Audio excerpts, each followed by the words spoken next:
Welcome to The Explainer. So have you ever noticed how just putting a diverse group of kids into one room almost never guarantees they're actually going to learn? Today, we are diving deep into the concept of educational inclusion and how it shifts the classroom from this rigid, one-size-fits-all model into a dynamic space of real belonging. We're going to explore why just opening the classroom door is nowhere near enough and how the real magic happens when the entire educational system adapts to the learner rather than forcing the learner to adapt to the system. All right, here's what we are covering today. First up, why inclusion matters right now. Second, the historical evolution of it all. And third, rethinking the teacher mindset. Let's jump right in. Section 1. Why inclusion matters today. Okay, so what does true inclusion actually look like? As this definition really hits the nail on the head, it's an active process. It is all about active participation and belonging, not just physical proximity. Think of it like this. You could have a perfectly wheelchair-accessible classroom, right? But if the lesson relies totally on physical activities that leave that student out, they aren't truly included. They are literally just in the room.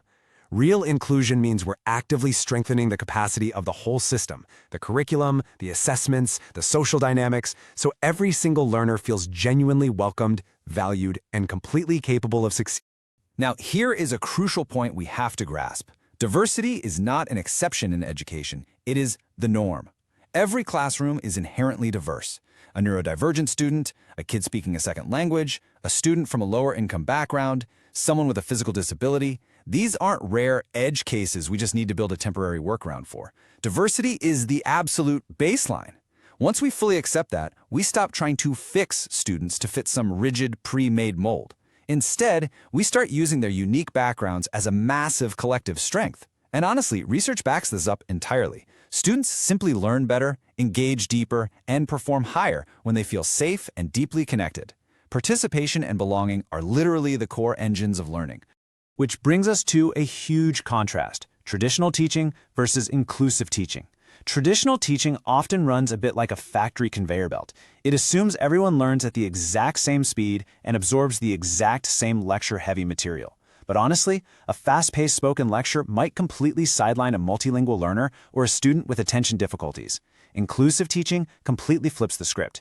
Instead of a single conveyor belt, it builds a multi-lane highway. It's constantly asking, how can this be accessible to everyone? It offers multiple ways to jump in and show what you know. That might mean letting a student do a verbal presentation, or write an essay, or build a visual project to show they've mastered the exact same concept. Let's move on to Section 2, the historical evolution. Now, this inclusive model we have today didn't just appear out of nowhere. It's the result of a massive, hard-fought human rights movement. This sequence lays out the 4 historical phases. We started in total exclusion, literally viewing differences as an inability, where marginalized kids were hidden away and denied their basic right to learn. Then, we moved to segregation. The system realized these students existed, but sent them to separate, often underfunded, special schools, basically out of sight from the mainstream. After that came integration. Students were finally brought into mainstream schools, which sounds great, right? But it was essentially sink or swim. They got the same desk, same book, but zero extra help. The burden was entirely on the kid to adapt. Finally, we get to inclusion. This is the ultimate paradigm shift. The educational system itself adapts to support the learner. The burden flips from the kid directly onto the institution.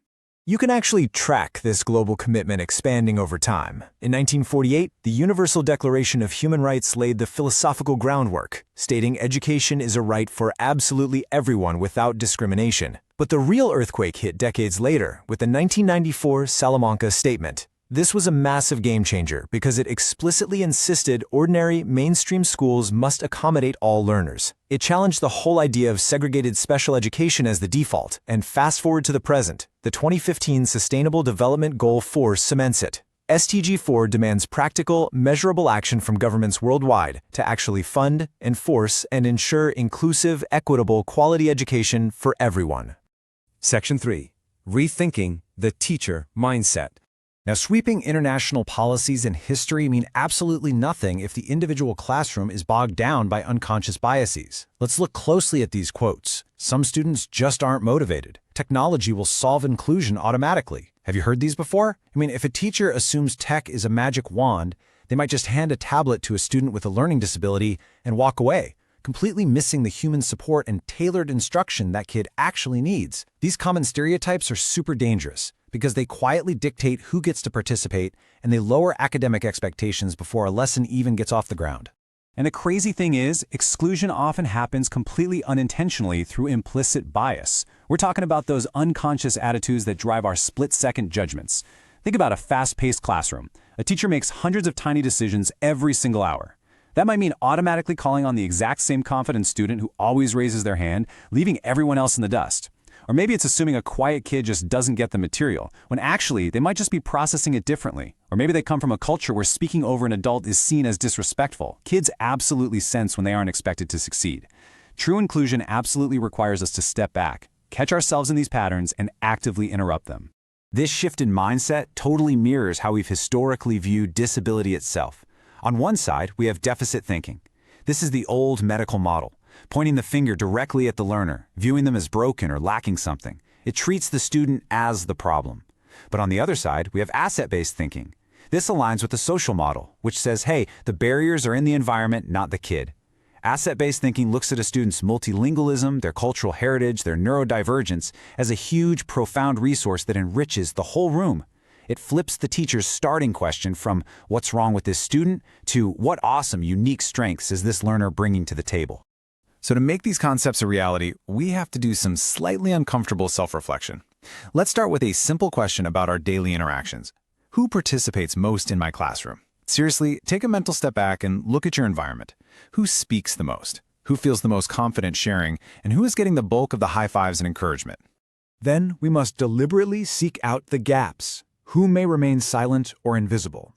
It is incredibly easy to just focus on the loudest voices in the room. But honestly, sometimes the most brilliant insights are just sitting there trapped behind a wall of invisibility, waiting for a deliberate, warm invitation to join in. Next, ask yourself, which barriers hinder participation in my lesson plans? Are we relying way too much on just one way of doing things, like high-pressure public speaking?